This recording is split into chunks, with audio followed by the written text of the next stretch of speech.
اعوذ باللہ من الشیطان الرجیم بسم اللہ الرحمن الرحیم اللہم صلی علی سیدنا محمد معدن الجود والکرم وآلہ وسلم۔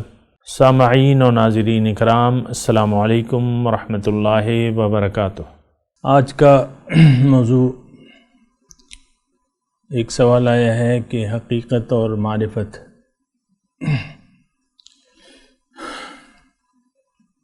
معرفت تو پہچان کو کہتے ہیں، اور پہچان جو ہے وہ اللہ تعالیٰ نے انسان کو جو پیدا کیا ہے، یہ آپ کو معلوم ہونا چاہیے، ہوگا بھی، کہ اللہ ہی ہماری منزل ہے۔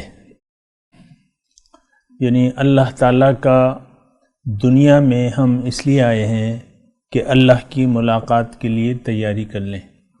یہ وہ بات ہے جو عام طور پہ ہم اس کو یاد نہیں رکھتے، اور بلکہ ہم دنیا کے لیے تیاری کرتے رہتے ہیں کہ دنیا ہماری اچھی گزرے۔ بچہ پیدا ہوتا ہے، آپ خود اور آپ کے بچے بھی اسی طریقے، آپ اپنے بچوں کو بھی اسی طریقے سے پروان چڑھاتے ہیں کہ دنیا میں اس کی زندگی اچھی گزرے۔ اس کے حساب سے پھر آپ بچوں کو تعلیم دیتے ہیں، جو اگرچہ ضرورت ہے لیکن ہم نے اس کو مقصد بنا لیا ہے کہ بچوں کو تعلیم دینا جو ہے وہ ہمارا مقصود بن گیا ہے، اور اس کے بغیر جو ہے بہت بڑی کمی آپ محسوس کریں گے۔ یعنی آج کے دور میں ایک بچہ ایک اچھی فیملی کا آپ یہ تصور بھی نہیں کر سکتے کہ اس کو یعنی اس کی سکولنگ نہ ہو۔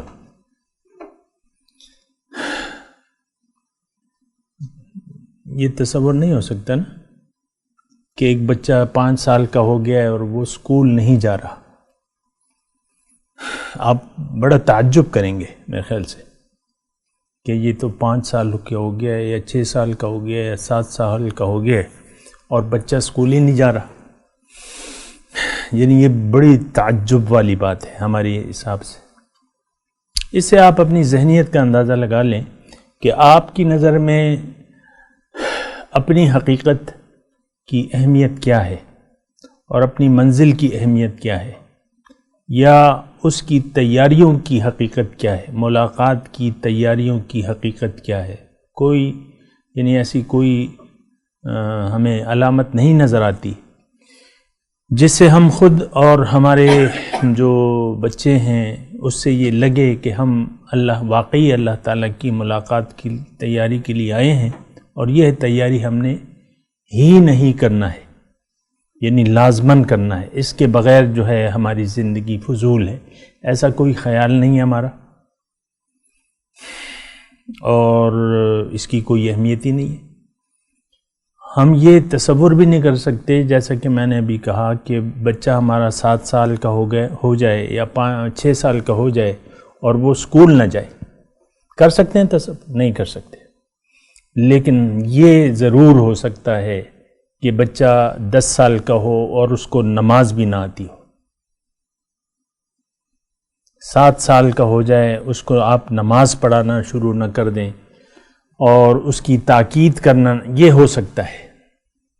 بہت سے بچے 7 سال کی عمر کو پہنچ جاتے ہیں، لیکن والدین اس کی جو ضروریات ہیں بچے کی، نماز مطلب یہ ہے کہ پہلی ضرورت ہے، کیونکہ بلوغت کے بعد فوری فرائض میں سے ہے، لیکن ہم یہ تصور کر سکتے ہیں یہ بھی ساتھ کہ بچہ جو ہے 7 سال کا ہو جائے۔ 7 سال یا 8 سال کی بچے کو عام طور پہ قرآن پاک کی ناظرہ جو ہے وہ مکمل کر لینی چاہیے، لیکن اکثر ایسا نہیں ہوتا۔ بعض لوگ باہر ہوتے ہیں، ان کے لیے قاری نہیں ملتا، پھر کیا ہوتا ہے وہ آپ کو معلوم ہے۔ لیکن بچہ یعنی بچے کی، میں آپ کو کہہ رہا ہوں کہ بچے کی جو ظاہری ضروریات ہیں اس کو ہم نے اصل ضرورت سمجھ لیا ہے، اور دنیا ہماری ضرورت ہے لیکن یہ مقصود نہیں ہے۔ ہم دنیا میں دنیا کے لیے نہیں بھجوائے گئے ہیں۔ یہ بات جو ہے اچھے طریقے سے نوٹ کر لینی چاہیے کہ کامیاب زندگی ہماری نظر میں یہ ہے کہ بچہ پڑھ لکھ جائے، کماؤ پوت بن جائے، اچھی نوکری ہو یا اچھا کاروبار ہو، ہم سب خاندان والے اس کے بارے میں یعنی کہتے ہیں۔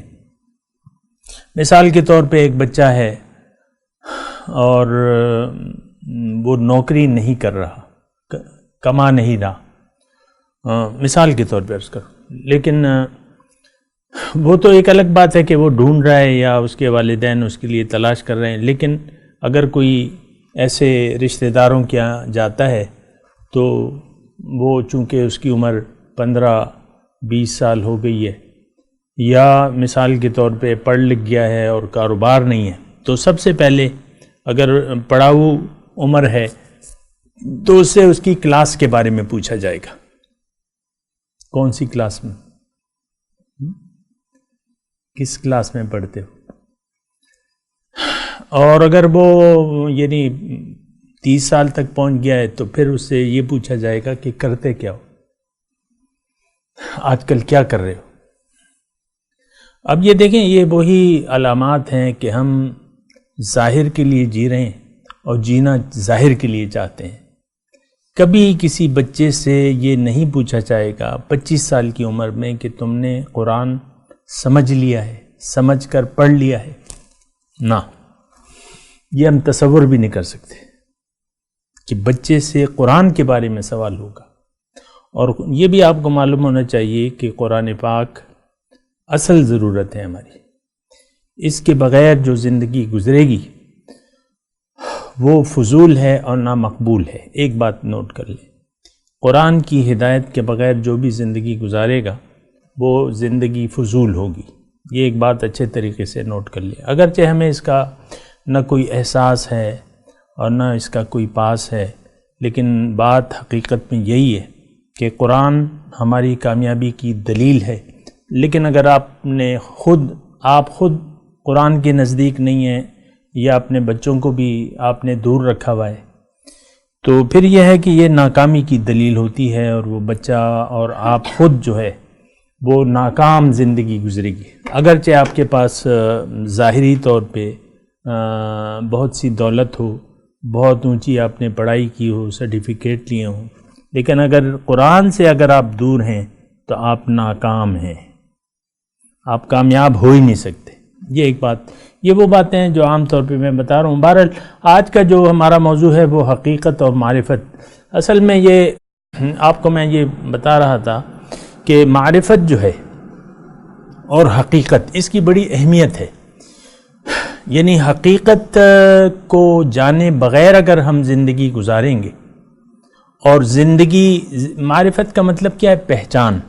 اپنے آپ کو اگر آپ نے نہیں پہچانا اور آپ نے اپنی حقیقت کو نہیں پہچانا تو اس کا مطلب یہ ہے کہ آپ گمراہی کی دلدل میں بری طرح پھنسے ہوئے ہیں۔ سوال کیا تھا؟ حقیقت اور معرفت۔ معرفت کا مطلب پہچان، حقیقت ایک چیز کی حقیقت ہے کہ یہ کس کام کی ہے یا اس کی حقیقت کیا ہے۔ تو سب سے پہلے ہمیں اپنی حقیقت جاننا ہوگی۔ یعنی عام طور پہ یہ ہمارے یہ موضوع رہتا ہی نہیں ہے، اور نہ ہم اس بات پہ سوچتے ہیں کہ ہماری حقیقت کیا ہے، اور بس ظاہر کے جو پریشانیاں ہیں اور تو اس میں ہم الجھ کے رہ گئے۔ وہ شاعر کہتا ہے نا کہ اسی روز و شب میں الجھ کے نہ رہ جا، کہ اس جہاں سے آگے جہاں اور بھی ہیں، مکاں اور بھی ہیں، زماں اور بھی ہیں۔ لیکن ہم اسی معاملات میں الجھ گئے ہیں۔ آپ دیکھیں آپ کی جو اولاد ہے، بس آپ کی ساری نظر جو ہے اس کے ظاہر کی طرف ہوتی ہے۔ تو بہرحال یہ بہت بڑی، یعنی حقیقت کو بھلا کے ہم زندگی گزار رہے ہیں۔ آج کا موضوع بھی یہی ہے نا کہ حقیقت۔ تو آج کا جو انسان ہے یا جو مسلمان ہے وہ اپنی حقیقت کو بھلا کے زندگی گزار رہا ہے۔ اس کی نظر میں، اس کی اپنی نظر میں، یا والدین اپنے بچے کو صرف ظاہر کے طور پہ ٹریٹ کرتے ہیں۔